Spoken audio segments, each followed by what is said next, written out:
ফুল চলে আসছে প্রতিবারের মতো, এখন তাই আবার রিপোর্ট করতে হবে। এগুলো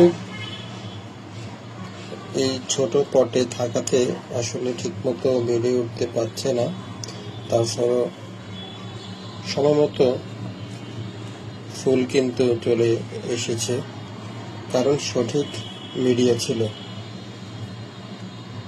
রিপোর্টিং এর সময় আমি দেখাবো আমি কি মিডিয়া দিয়ে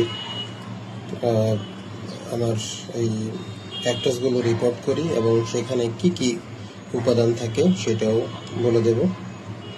এখানে এই ফিশ হুক ক্যাকটাসটাতে যে কলি একটা এসেছে, আরো অনেকগুলো কলি আসবে।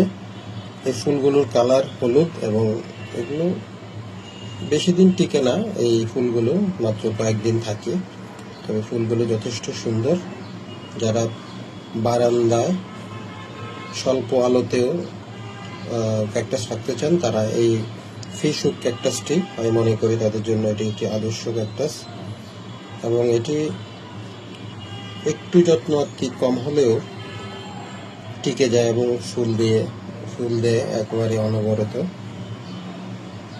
এই ধরনের ভিডিও আমরা নিয়মিত দেব আমাদের পেজে। যারা বাগানি তাদের উপকার যদি হয় তাহলে ধন্যবাদ দেবেন। সবাই ভালো থাকুন, সুস্থ থাকুন, আর আমাদের পেজের সাথেই থাকুন। ধন্যবাদ।